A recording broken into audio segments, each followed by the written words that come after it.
Nous sommes Marché Express Bureautique MED en cycle. Nous vendons pour vous des matériels informatiques tels que les imprimantes, les photocopieuses, les produits consommables, les cartouches d'encre et tant d'autres.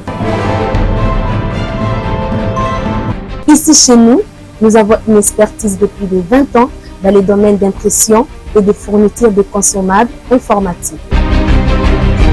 Sur tous vos achats en ligne, tapez www.congotonnerre.com.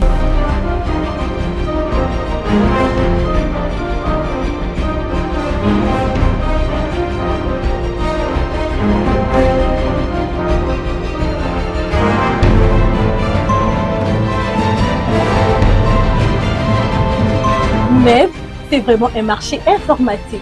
Commandez aujourd'hui, réceptionné dans 24 heures, stock disponible partout en République démocratique du Congo.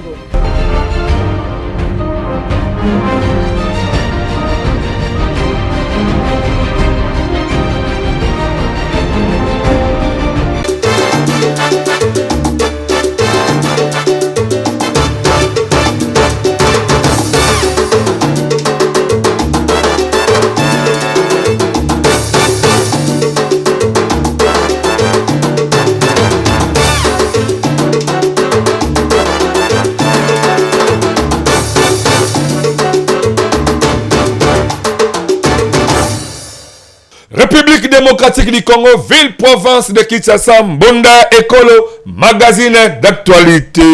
Mbote Congo Kinshasa, Mbote Congo Brazzaville, la diaspora partout, la confiance, de fidélité au pèse Arabiso et surtout que Bobi qui tout ça, tout y a coupé ça, information aussi et à temps réel. Merci à bande ko belé na ba message bo tindi pe na ba voice na bino to zui yango mais lelo vraiment no resena encore na bino bo tenir sur riguarité to doit ko développer mouké. On a bêté la fois passée dans l'Italie, entité territoriale décentralisée.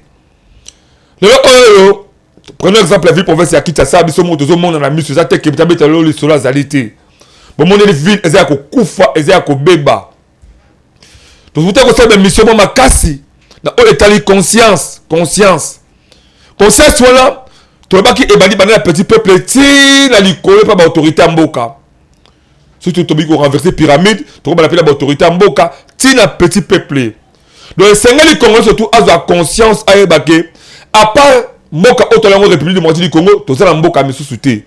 Certes, il y a d'autres gens, on a un double passeport na bango, à quoi ils bambon à l'État, à quoi détourner mission à l'État, à quoi ça la surfacturation, au tout bout de Lingui, à Katilanga Brazzaville, à combiner français. À commune américain, à commune allemand, à Kimi. Et bon, il y a un autre, vous avez un passeport qui est mort, identité congolais, au Kédiwapi.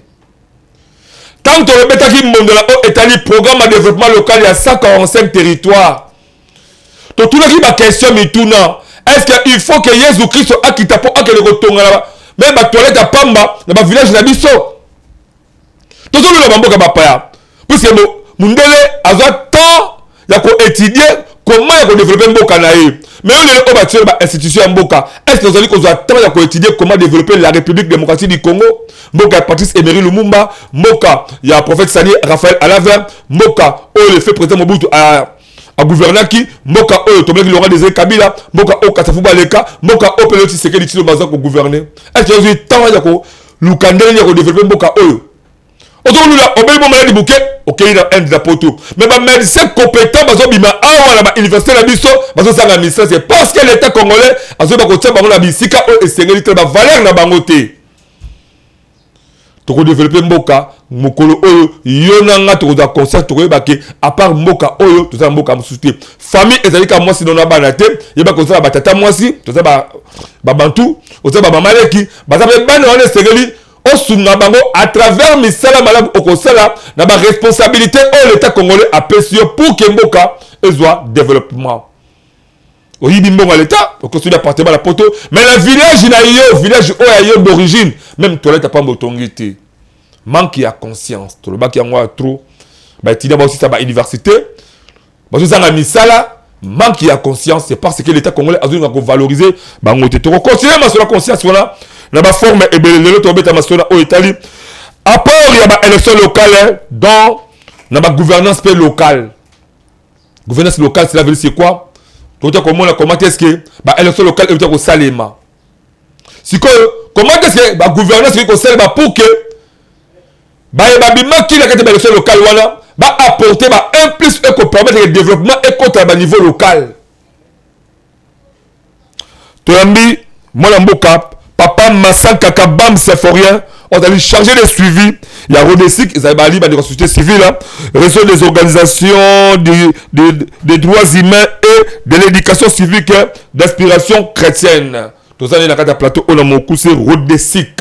Donc, Bétané Masolo, là, est allé beaucoup plus et que les pères à entité territoriale décentralisée, puisque c'est vraiment développement Congo qu'on a la carte Yangwana. C'est la base. C'est que avant Akom Alianzi, Abandaki Nanou, Tchomboki là. Moi, Mboka, papa Sephorien, bonjour et bienvenue. Merci beaucoup. Bonjour, monsieur Ndeko, journaliste, Ndenge Boyambinga, na plateau Nabino. Na sepeli mingi poto ya kobeta masolo etali développement à la base. Très bien. Voilà. Avant tout, d'abord, papa Sephorien, on a d'abord le niveau à Régie Kouna Mboka. Non, tu es dans le Sima. Tu es dans le Régie Sima. Tu es dans le solo. Beaucoup de gens bien vraiment, il y a ma solo. Développement local à la base, c'est quoi développement local à la base? Tu as comment là-bas? Élection, et ça les marqué à niveau de la présidence, à niveau national, à niveau provincial. Tout cela est ça la marqué à niveau local. Et ça la marqué, et c'est limité d'abord jusque-là, et pas à conseiller communaux. Il lui fallait réellement qu'il continue à niveau de beaucoup de mais on ne sait pas ce qui est arrivé pour que Kadima a ses limités jusque-là par là pour qu'il ait rapporté déjà à l'Assemblée nationale. Est-ce qu'il y aura encore des élections?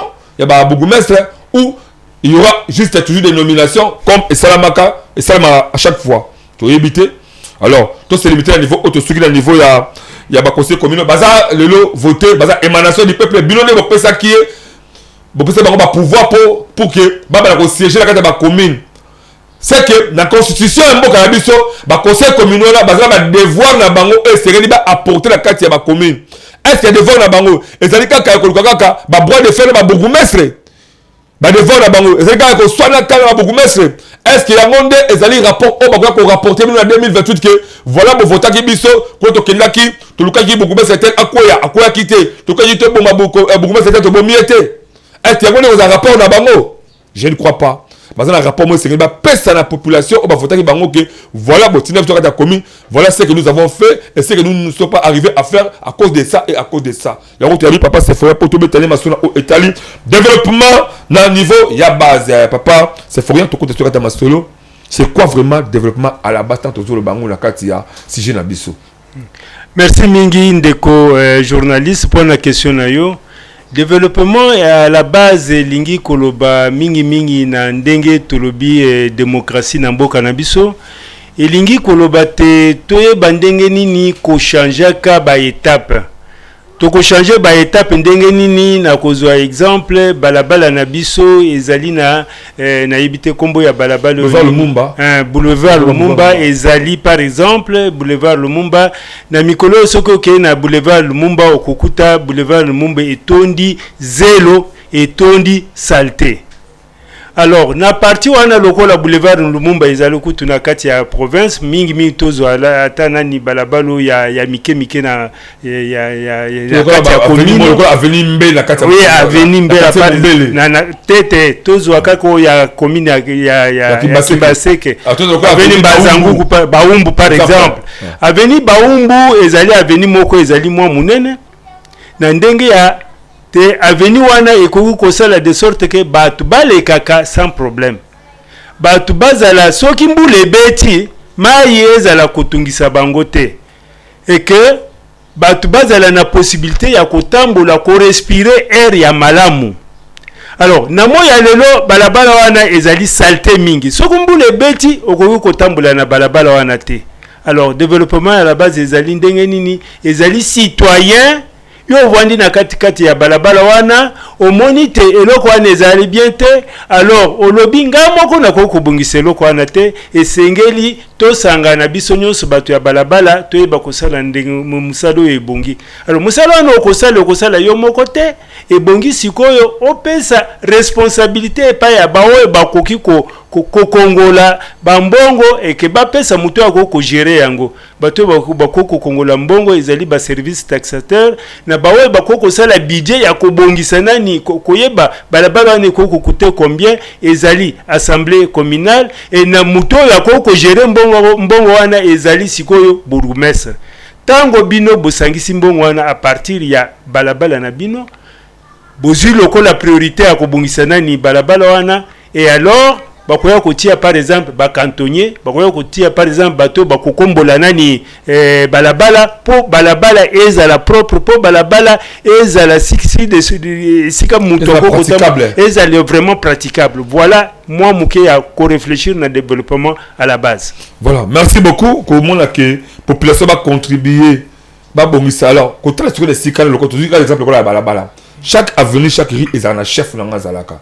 Est-ce que le chef vraiment va contribuer pour que venir bango ezala venir praticable ezala environnement ezala kitoko na moi ya lelo to monite ba chef de rue na yebite so baza nommé ou désigné mais na moi ya lelo to monite bato na basala ka penza musala na bango te et que ko longwa epa na bango to kokoya epa ya ba chef de quartier ezali ndenge moko donc balabala na biso ba quartier na biso ezali abandonné par exemple na yango moko donc bazo se gérer ndenge baloba kibudi et que le lenge ya kovanda la ndenge wana eza bien total kaka ndenge ba sachet tondi na katikati ya balabala mutu asali nani malewa na ye azwi mai abwaki na balabala mutu akoko reprocher te ndeko ndenge nini ozwi mai yo ya salte oyo kobwaka na balabala to nani basashi oyo kobwaka na balabala okomboli ndako na yo lopango na yo oyo kobwaka na balabala mutu azali te la plupart des fois tozomona ngo alors biloko wana nde ekoki kozala matière munene ya kobimisaka mbongo ya l'État. Donc l'État a le moyen ya kozombong à partir ya chaque balabala komona ba imondi seza wapi mutu eskazotia propriété tokotia ka propriété ndenge nini et que wana ezalaka na kati ya ba prérogative ya ba conseil communaux ya koyeba ndenge nini toko créer par exemple des charges publiques. La création des charges publiques wana ezali siko contribution ya mutu na mutu de sorte que toye bandenge ni soki naza na salte na kati ya lopango na ngai na memi yango na bwaki esika wana commune ye alongole yango akeye ko bwaki esika de sorte que malade ezala na kati ya communauté na biso te et que mingi tozomona malaria ezali ebele typhoïde ezali ebele c'est parce que ba commune na biso to ba quartier na biso to ba balabala na biso ezali géré selon ba norme ya l'état te. Voilà, merci beaucoup. Mais quand OK commune d'abord est dirigée par un bourgmestre qui représente les chefs de l'État. Comment on appelle le OEO bah conseil communaux basé déjà na kati basé déjà aux affaires. Commune d'abord azalaka na ba chef de quartier na ba chef de rue. Commune yemoko ba entrer pour la recette tout le monde c'est comme si comment un peu difficile base ba recette mo consistant et ko permettre bango ba ça puisque pour moi c'est le cas mais ça ko embellir environnement ba comment ko s'attendre que na ba rétrocession et ou takala kati et pas gouvernement provincial. Est-ce que on peut croire réellement que surtout ba initiative ba conscience on a quoi ko embellir environnement la bango et que misolo possibilité misolo peuple pas à misoloté. Est-ce que il sera toujours que commune à zela ba rétrocession ou takala niveau il y a province ou commune pays moko qui peut organiser bien ko formuler ba système pour permettre à ba recette na yemoko.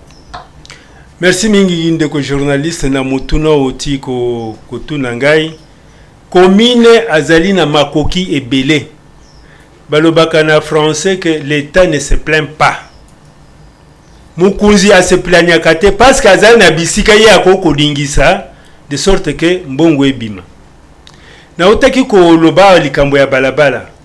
Mais na meta ya na biso to vandela ki po koye bandenge nini développement à la base ko kozala ezali te to sangisaki bourgmestre conseil communaux nani ba inspecteur territoriaux to yo ko tia ba yo batali société civile pe na mwa suka toyo kozwa ba chef de quartier po na nini po totala que batoyo esengeli baye bandenge nini commune etambulaka na kati ya démocratie. Na kati ya démocratie ba parti evele bazali et que batunyo ce temps ba ponaki bino na cadre ya ba parti politique et ba parti politique bazana idéologie ya développement mingi okukuta na parti politique ebotami te lobingai na kokende ko bomba bato te akoyebisa bino te ngai na koya ko bongisa. Alors le fait que bozali ensemble boye bandeni ko respecter ba norme ba lobaka nani règle de l'art ya démocratie bongini poko kosala na kati ya nani ya commune na bino. C'est comme ça que na kati ya ba nani ba conseil communaux na kati ya société civile na kati ya nani ya bourgmestre ba ko vendre isika moko de sorte que ba produire budget oyo to bengi budget participatif. Na kati ya budget wana ekotala ke bati akaba priorité na kati ya commune. Et que ndenge na lobaki que l'État ne se plaint pas, l'État ako yeba renani ba assemblée wana eko bimisaka ba matière nini bisika wapi bakoko bimisa mbongo wana. Par exemple, soki bakuti matiti liboso ya lopango na yo bakangi yo ufuti amande. Il y a d'abord le 003, je crois le 003 le 005 et puis ça d'abord ba bourgmestre droit ko sanctionner. Et si on a le nuisance sonore, voilà, par exemple, ndeko koyi vraiment sika moko malamu. Nuisance sonore, bar ezali kilikili. Okokuta mutu moko atie bar na katikati ya balabala. Ba église batu bakoko lekate. Ba église batu nyoso wana. Il faut que ba futa ka ba paku ya lot. Ba ko futa paku ndenge nini s'il n'y a pas sensibilisation. Alors, lorsqu'il y a sensibilisation, il y a ndenge nini, il faut ba futa paku. Il y a ndenge nini ya wakoyeba tina nini bapa kwani il faut futama pour que la commune soit bien gérée, pour que ba projet ya kati ya société ya nani ya commune etambola ezali difficile, hein. Donc esengeli nani batwana bazala ensemble pour que baye bandenge nini ko sala musala ensemble et que il n'y a pas matière à se bagarrer entre ba bourgmestre na ba conseil communaux. Voilà, merci. L'État veut qu'on se prenne le thème. L'État a la possibilité de belé. On veut bagarrer. Pense à monsieur l'État. Mais quand l'État, pour toi parler si, tu sois la commune d'abord. La commune, quand tu parles, c'est la commune. La commune de Sotali, présence de la conseil communaux, c'est comme si il n'y a pas harmonie. Harmonie exacte entre les conseils communaux et les bourgmestres. Mais selon moi, enquête que tu dois mener, conseil communal d'abord combat la bango zali il y a que destituer ba bourgmestre. OK, bango ba votateur, ba bourgmestre bazala déjà ba bourgmestre va vivre na ordonnance ya nomination bazwa ya présidentielle. Manque harmonie zali wala sikawala. Est-ce que est possible tant que deux partis bazwa Canada va arriver qu'on crée ba mécanisme eux permettre que ba recette contre ta commune malam. Ndeko na utaki ko merci mingi pour la question na utaki ko yebiso que il n'y a pas matière à se bagarrer. Pour nani? Parce que président de la République Azali Mutumoko va élire au suffrage universel.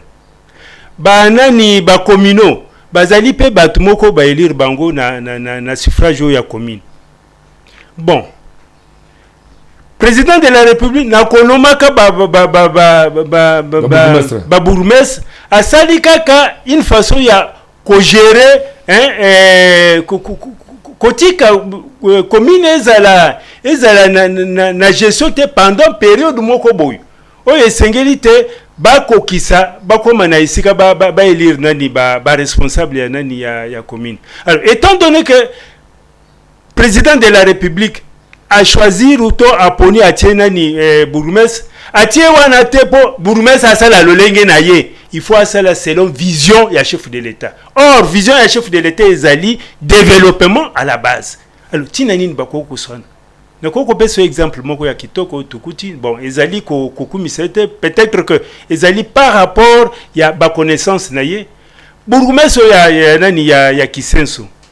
En tout cas pour na ye ezalaki problème te entre ba conseillers communaux na ye. D'ailleurs, tant que les conseillers communaux basala kinani basili ko tia assemblée na bango sur place yemoko abengi bango lokola za professeur ya université abengi bango alobi bandeko botala makambo na kati ya décentralisation botala ndenge nini ba gouvernaka omoni alors tango alakisi bango ndenge nini ya kosala alors azali na problème moko te na assemblée wana soki assemblée alinga yeba eloko nini salami baye bavandi batali ensemble et que la commune marche. C'est comme ça que ça devait être partout. Hein? Ezali peut-être tout le excès des ailes, hein? Mais il faut bailler battre mokolo mususu bakolongwa parce que ba élection yo e kokende tina suka. Tango ke tina suka cela veut dire que munani président akolongo l'ordonnance na wana bakonome bakovoter ba bourgmestre ba bakosala musala mais tokosenga bango parce qu'ils sont là pour exécuter la vision des chefs de l'État. Il n'y a pas matière. C'est la raison pour laquelle comme il n'y a pas matière à discuter, c'est la raison pour laquelle tu tiens qui bango ensemble, tu tiens bourgmestre, tu tiens nani conseil communal, conseil communaux, tu tiens nani membre de la société civile, tu tiens ko chef de quartier, na inspecteur territorial. Base ensemble na société civile, baye bandenge nini musalo ni ko salema pour ko développer commune na biso à la base. Voilà. Très bien. Tout ça na plateau na biso. Na papa Masaka Kabam c'est Sephorien Azali Moko la société civile de mettre national au état développement na niveau ya base développement niveau ya base cela veut dire c'est que tout le canal ba commune na biso ba quartier na biso ba ville na biso ba rue oui ko ma bopeto oui ko za environnement moko bien parce qu'il faut ba que à tout moment ta yo za bosoto le pango na yo à tout moment ta yo za soki voulait za ko beta au fond li faux sceptique na yo au bimisi nyoso la balabala yeba ke yonde ozaka mutu ya yambo ya koluka ke ba maladie lokola ba malaria ba typhoïde et koma bipala biso to bela ngo à tout moment yo fo yeba ke tango ozaka fulo le pango na yo obwaki na avenir moninga be voisin abwaki le blé bomonda e komi montagne ya ba poubelle ya ba foule après tout le monde là l'état tala soli kabo beaucoup mettre ça incompétent ali ko la foule o to la foule on les ali yone ngani to zaka bato to bo bisika on a conséquence ngo zali ba malaria ba typhoïde ba maladie ya ndé ba impox o to zako monde belé bezo bimaka le oba maladie wa to zango à partir ya bo soto du ezako senga la biso ke ba ko za conscience ko luka ko embellir environnement la biso ya solo beaucoup mestre azala obligation na ya ko luka ko pesa ba instruction ba kasi na ba zo sala ne le ko ba service na yo wana lokola ba bopeto ba service na yo ba taxation pour que ba kitaka na terrain de papa tsholo ba sangana ki na ba inspecteur ba ngone je crois ba ko za c'est pour le ko yeba ka ndenini ya ko futisa ba to on sala buzo ba taxe de manière que mbogo ekota na misolo ya commune mais le okota le commune ngo pe ba vivre kaka na ba rétrocession zoka de commune pe azala ba mécanisme ebele ya ko za misolo c'est d'autres pas question. Si réellement que nous avons des bourgmestres compétents, oyo, basé en matière, il y a une entité territoriale décentralisée, oyo, qui peut se bango pouvoir, il y a quelque chose pour sa commune à bango. Et que les bourgmestres va continuer au fou et au moulin, bah sangani na ba conseil communal pour que ba luka, ba recette et côté ba commune à bango. Est-ce que bazo bono la rétrocession pas ma ou à niveau provincial, les autres bondi ça ba bourgmestre ba conseil communal.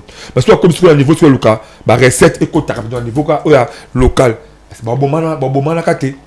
que réellement on aura des bourgmestres qui vont présenter réellement le niveau et puis au-delà avec le conseil communal voilà moi autre côté qui 10 000 francs moi prochain moi autre côté qui 5 000 francs on a vraiment à couper sa clarté nécessaire pour que recette et autres à boiser ça la canaliser pour que permettre l'état à niveau de la commune à réellement comment est-ce qu'il faut organiser pour lancer un projet madame et couper sa développement à la carte de la commune.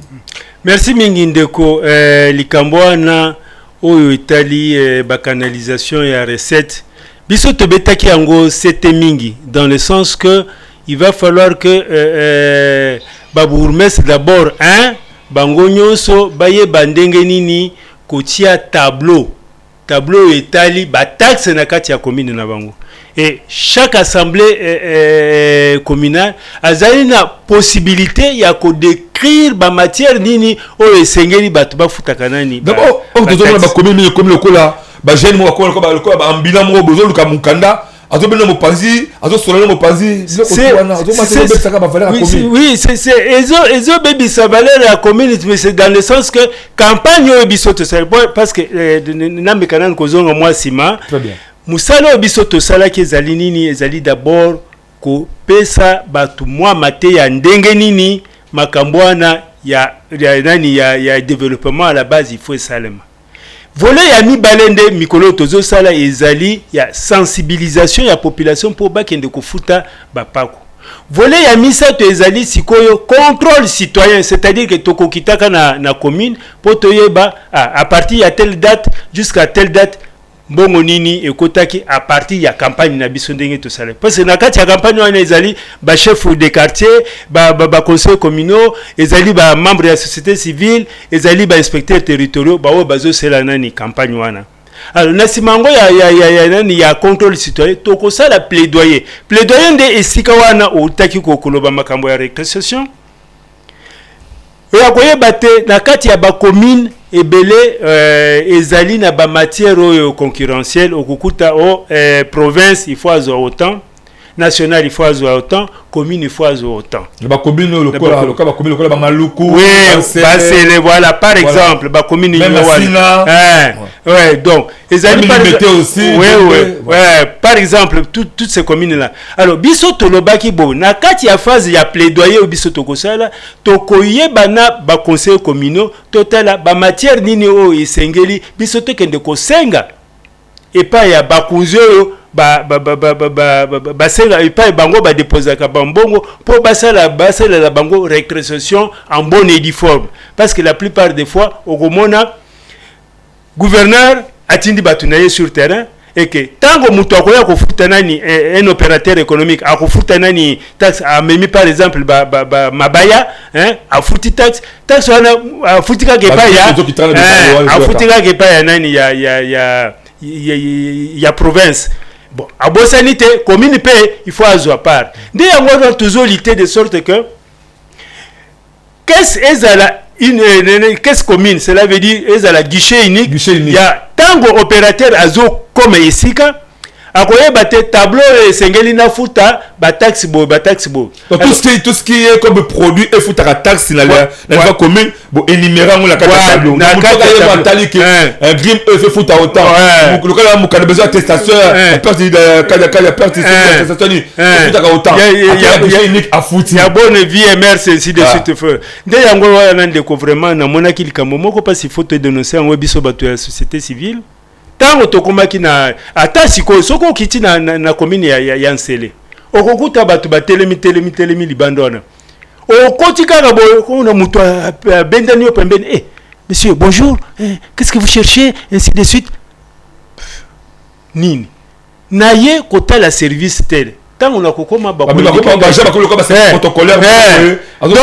bakoye bisayo talo par exemple ya nani ya attestation de bonne vie merci ezali natalo wana te ekoko za la likolo les restes wana zo atie libenga nayi wana nyoso ezali makambo etali coulage des recettes. C'est comme ça que nous sommes en train de sensibiliser pour dire que tolingi komona lisusu ba genre ya bato wana te ba commune nyoso ba genre bazali presque tolizali pa ko sensibiliser au moni mingi na poko soko tamboli na boulevard na pembeni ya boulevard côté ya Kikimbase okokuta ba policier bazali ko bon toloba et uzali ko rançonner batu bafutaka 500 francs mama ye ko tanda eloko na afuti 500 francs o ya afuti 200 francs o ya afuti autant bongo nyonso wana ekokende na communauté ezo suka na mabenga ya ba policier nde biloko tozo sala mingi poko yeba te soki ba mama wana balingi ko sala musala ya bien bayeba esika wapi bakoko futa taxe soki ezali ya 500 francs atele mayemo ko akene na commune afuti déjà taxe wana étalage na ale aya abombi nani papier na ye soki policier aleki bon papier yango yo toyebi te mbongo wana ekoti effectivement na libéra et permettez na kati ya commune tozali kosenga ba opérateur économique que chaque fois que vous payez que vous payez une taxe quelconque, il faut payer kayo papier. Donc, quittance, donc, récépissé, oui, reçu. Oh, et là, qui c'était, beti caché, wane kabwani, parti mususu, et tikali, et pas, na sushi, ya nani, ya kese, yope, omemi, sushi mudu. Pote, baye, inspecteur, baye, ko vérifier, ko là, bon, et ici, quand, bakotisa kimbongo autant, et que, mbongo wana, il faut servir na kati ya commune. Tout ça, on appelle bloc la mine. C'est comme si, mécanique organisé au niveau de transport, surtout au niveau de Zéland, après, c'est au monde. Et ça, la chaîne, ça va moi, machine, moi, mouké. Même, on doit taxer, on doit 500. En fait, c'est 4 fiches à PCM, est-ce que la commune paye mon niveau là, on crée le comment bon pour le cas, maman, ma téka, tout cela, et ça va vraiment que ma PC agent sur percepteur, ma PC peut-être bien 1000 récits. Donc, il faudrait que, tant à livrer en haut, à une amont à 1000 récits, à ticket, on a guichet, il peut permettre réellement que ça me soit, mais est-ce que, idée wana, côté la gouvernance actuelle, ça m'arrête à ma commune, est-ce possible qu'on salama? Dès que journaliste n'a pas eu que matière wana oti koloba. Ezali na kati ya prérogative ya nyonso tozala na ngwe ezali ma prérogative mais c'est comme si baza na conscience ya lukasiko yo ko matérialiser c'est des places wana biso tokendaki ko conscientiser bango ko yebisa bango vous plaignez inutilement bozo zela kaka récréation mais récréation eza matière ya mune bino boza na mbongo ebele awa boza na mbongo ebele tokanisaka likambo wana olobi par exemple ya nani ya bawese bazotika nani mokolo mbula ezobeta otie ba inspecteur na yo ba kei balabala par balabala ya kotala mutu nini azo libere nani wese na ye na katikati ya balabala esoki bakuti sur place bakangi yo mbongo ekobima te mutotonga lopango na ye ba bele balabala abwaki na balabala mais na uti community mais eloko nini ezolakisa balabala ekomi ya yo donc lokolo sombi lopango sombi pe nani balabala biloko wana nde izo biloko nyonso mbongo ekoku bima ebele na kati ya bakomi.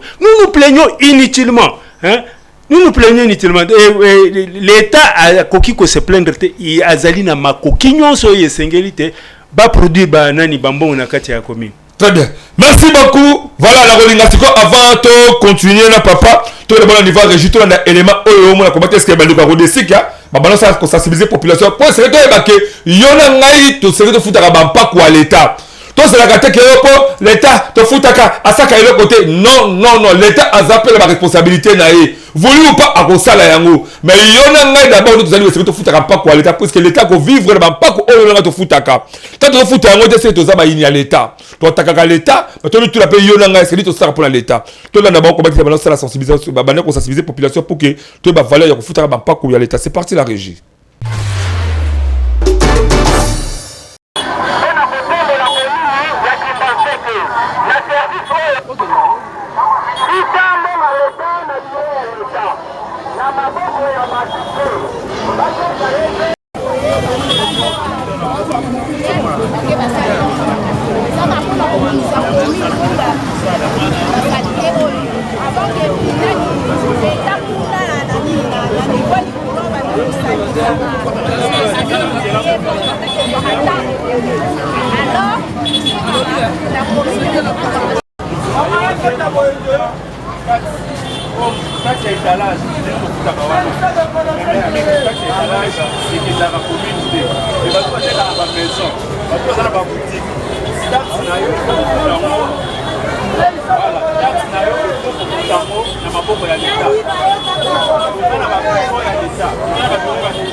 Il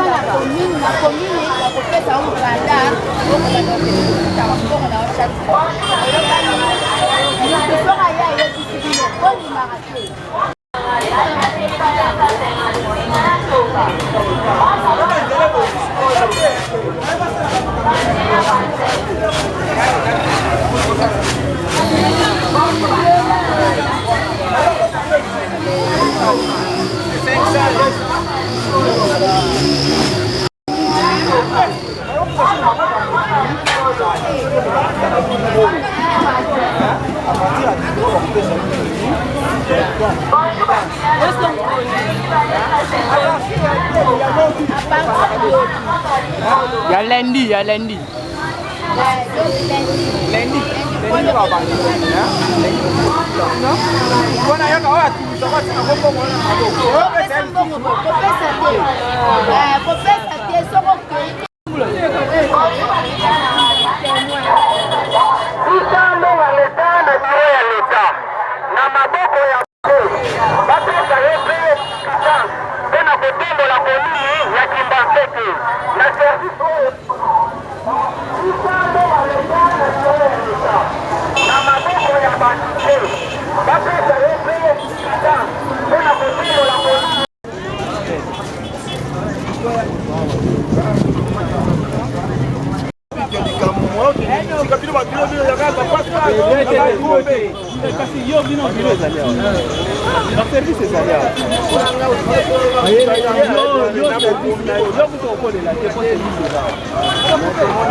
Parce que quittance wana okende kokutela mbongo na comptabilité mbongo soki ekoti kuna nde okoki koloba na leta keno tofutaka mbongo na biso bosalaka nini mais soki opesi mutu na poche ozotuna leta mpona moto wana aza moto ya leta or moto wana meli yango basangaka te bato ya leta yango wana batambolaka ye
troisième jour de l'activité na biso tozalaki na côté dokolo kuna nde esika tokei totamboli tobangi mbula te po biso tozali basoda ya biko ya rodesic donc ata mbula ata moi ata nini tobangaka te mpona kosensibilize population Donc nous allons continuer toujours la campagne à sensibilisation sur le civisme fiscal pour soutenir nos communes, pour mobiliser la recette.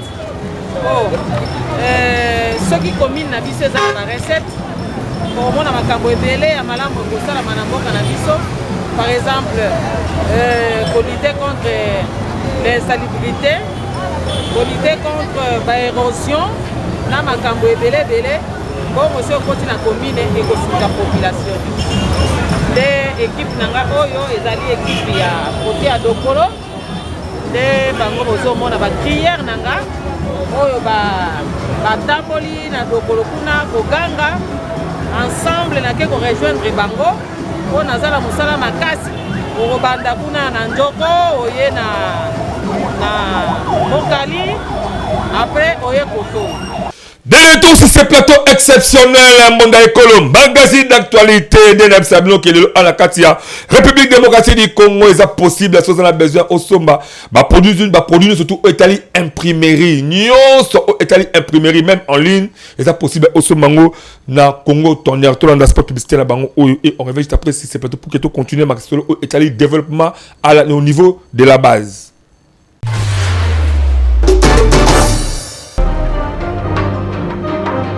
Nous sommes Marché Express Bureautique Med en cycle. Nous vendons pour vous des matériels informatiques tels que les imprimantes, les photocopieuses, les produits consommables, les cartouches d'encre et tant d'autres. Ici chez nous, nous avons une expertise de plus de 20 ans dans les domaines d'impression et de fourniture de consommables informatiques. Sur tous vos achats en ligne, tapez www.congotonnerre.com.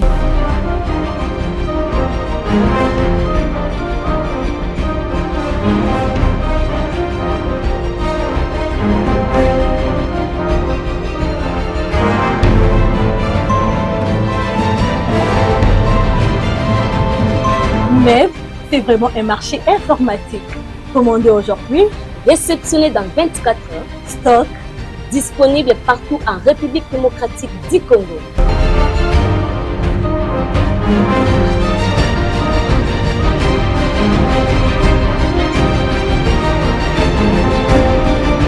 Voilà.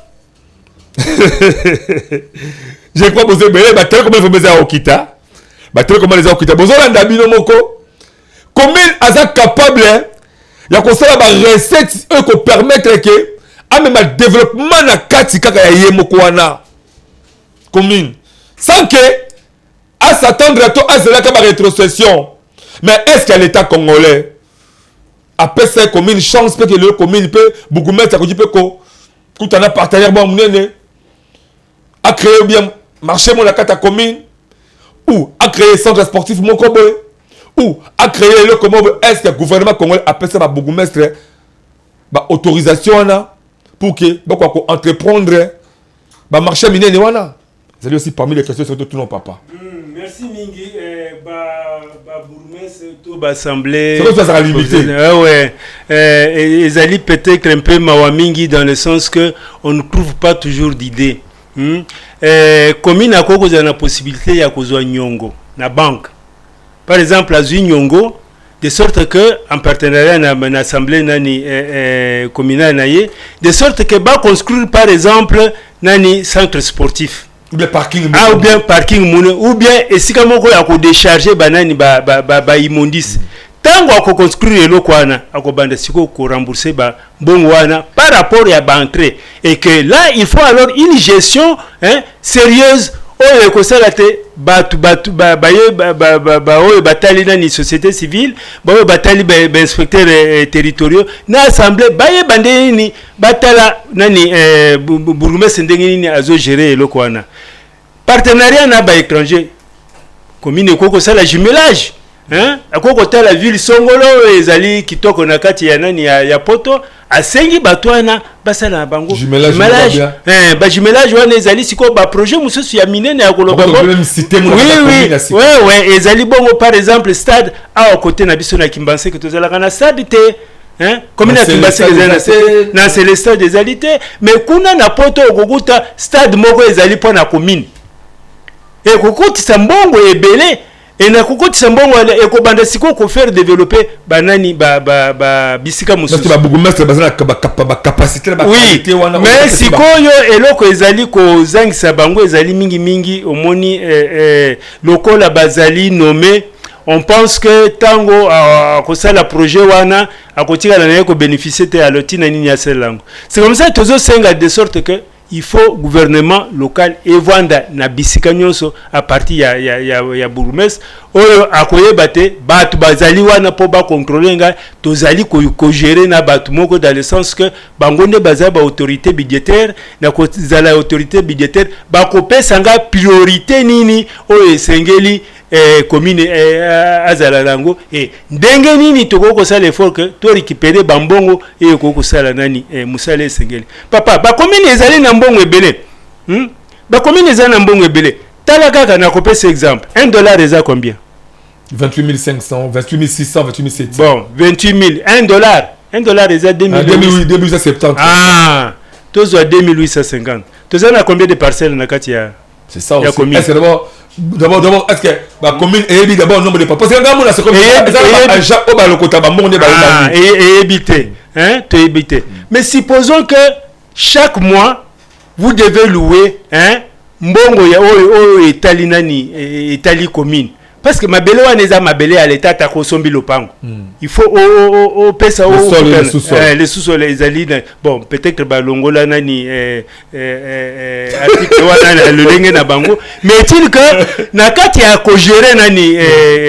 commune sauf de lobby par exemple que chaque parcelle est foutaka $1 par mois. $1 à quoi diviser en gros par 2, à foutre par exemple 1000 francs. Ou bien à foutre par 500 francs. Hein? Bah tu vas les cacapo à foutre un ani bilo quoi na. Au comment on a été mbongo et kokota ebele na kati ya caisse. Il faut faire ça rubrique qui te permet de pas foutre bon. Voilà par exemple. Et ça la mi bongo de sorte que développement est seulement à la base.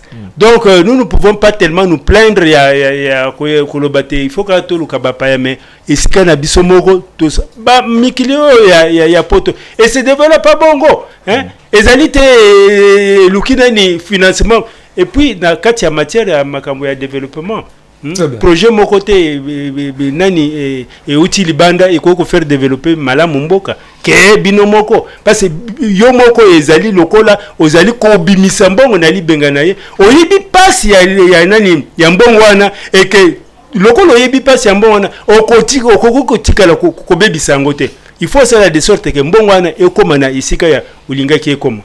Voilà, merci beaucoup. Tozana papa langa tozana kada plateau papa Masaka Kabam ça c'est forien. Vous allez charger de suivi à Rodesic. Est-ce que peut-être le kakoiba? Est-ce que Rodesic bino Rodesic c'est que actuellement apport na bino ezali na kata commune pe ba relation de besoin na ville d'abord, la ville à Kinshasa parce que ça partout na ba commune pe na ba conseil communal au bazar ko évoluer actuellement. Bon, relation relation zali muneno yo comité kibisoti na kati ya projet yo dans le sens que Rodesi koloba ki tezali organisation etali makambo ya droits humains voilà o etali éducation civique hein d'inspiration chrétienne voilà. Hein alors tango biso tozali ko sala makambo o etali droits humains tozali ko sangisa makambo etali élection to taki na makambo élection to observer élection. Quand tu observes l'élection, tu as les rapports nabiso. Na kati ya rapport nabiso tu lobi bota la bandeko. Likambo songolo ezali kozanga ba conseiller communal. Likambo songolo ezali kozanga commune nabiso. Likambo songolo ezali kozala te batu nasuka alo bata mais tina nini na kende ko voter nga kutu na ko voter les sociétés. Ba voter mikuna bazo sala eloko te. Esengeli siko biso to la kisake ba voter bango kuna bazali na tina nini ya kosala sensibilisation ya mboka échanger tango mboka eko changer yo conseiller communal prochainement tango ko poser candidature au kola kisolo ngai na sala ki banani ba débat ebele ngai na sali de sorte que mbongo ebima na kati ya commune et que to sali nani ba projet obino bopesi biso à la base parce que na kati ya nani ya budget participatif et sengeli population dans chaque quartier et sangana et luka priorité 2, 3, 4, ainsi de suite, 2, 3, 4. Basangani bangoyo se baloki priorité de priorité.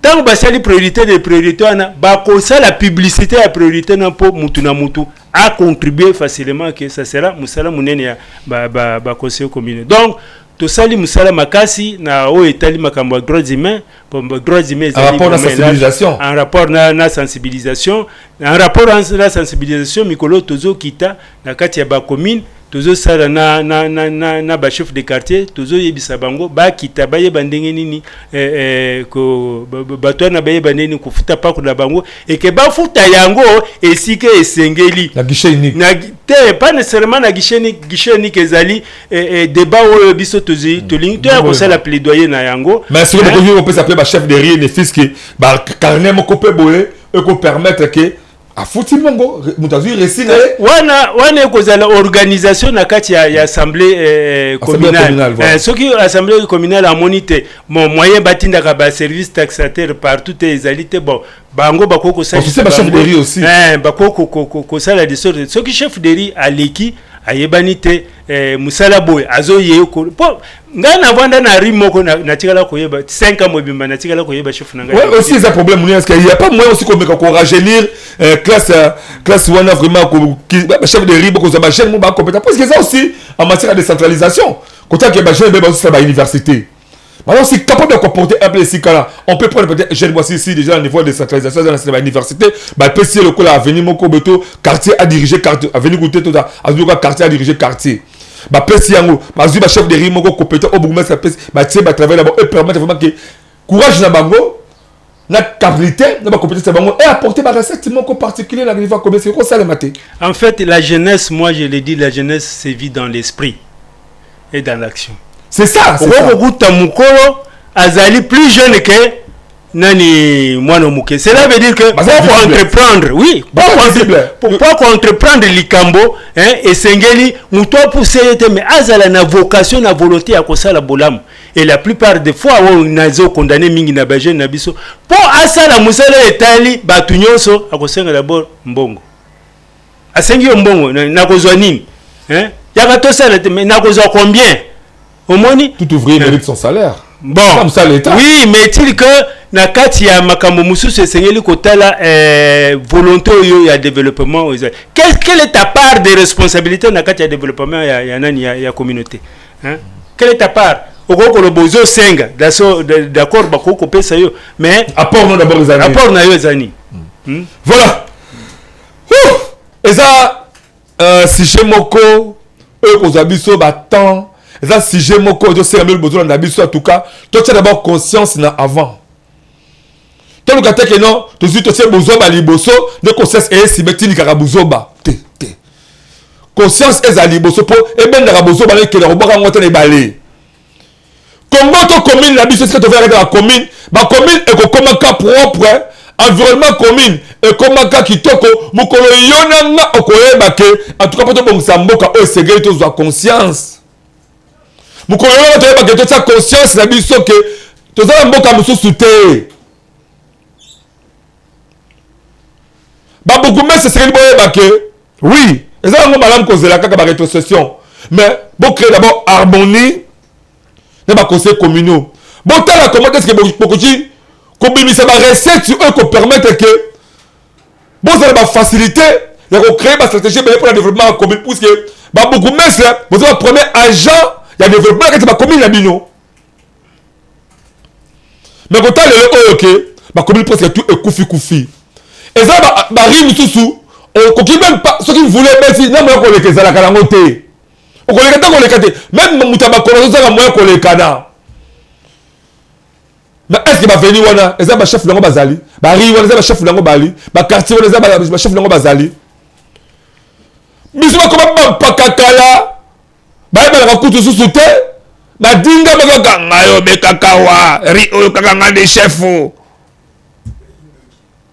on comment les compétents on s'attend à matière nous tout est-ce qu'il y a pas moyen pour que les bourgmestres aussi va boire quand même monsieur Sika va ça regarder Sika là ensemble ba ko ba den ba ko bongi sa classe wala pour que tout ça ba chef de riz ba makasi ya malonga et ça va être la big faut ça jeune garçon mais ba papa on est papa sur ba mais ça jeune esprit est-ce possibilité c'est possible de te baquer venir na biso tu es capable de faire ba salon ko bongisaka yango tu vas chuter comme la presse la souka papa na sur otala caméra wana donc ko balayer dans une minute apport ya ba chef de rue na ba chef de quartier dans le développement commune ezali réellement nini juste pour une minute balayer ka bongo to développer prochainement.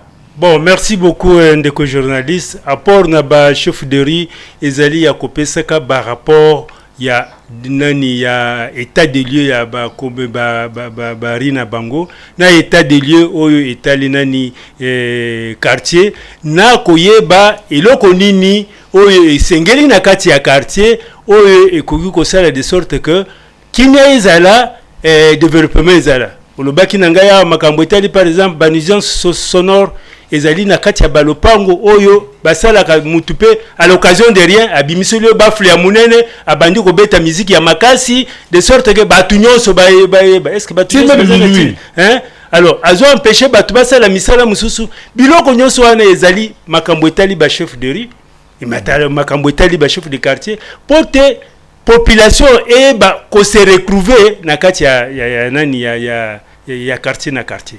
Voilà. Wow. Comme la souka, on a dit qu'ils allaient si j'ai mon vaste pour que ce soit mon côté, tu faisais sur le combattant, la ligne aux autres sous caméra wana, message mon souka pour que tu clôtures la bino. Message na souka. Devant la population, hein. Oui, devant la population. Pour sensibiliser les bango. Oui, devant caméra na koyebisa na ba population nyonso. Biso tozali Rodesic.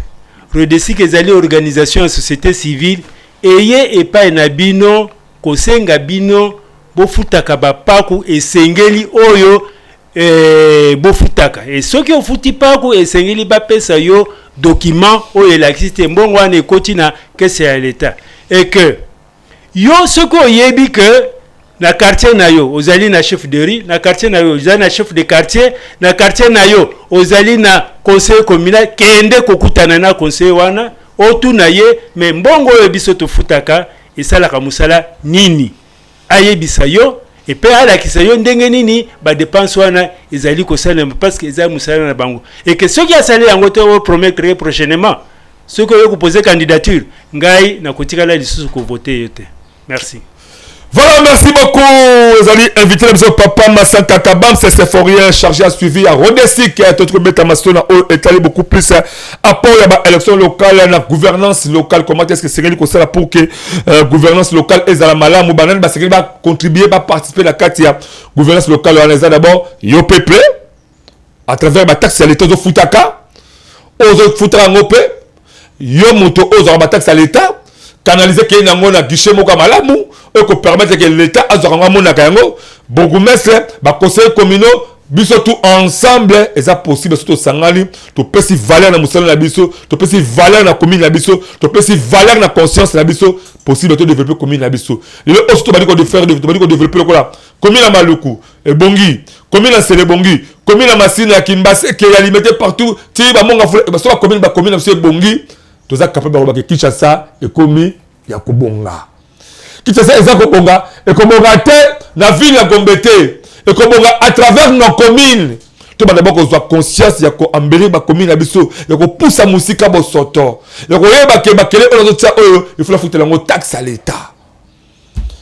Merci à Wilfried Samba, merci à Yannick Kalos, et pourquoi pas la Benjamin Kilunga, ça pour autant oublier les grands réalisateurs, l'ingénieur Egrid Mateta, merci le papa Massaka, merci d'avoir... Na sepeli mingi na émission Nabino, na banzi beaucoup invité nga mokolo mususu to ko beta masolo. On te mettre au format pour la tout le monde. Merci mingi.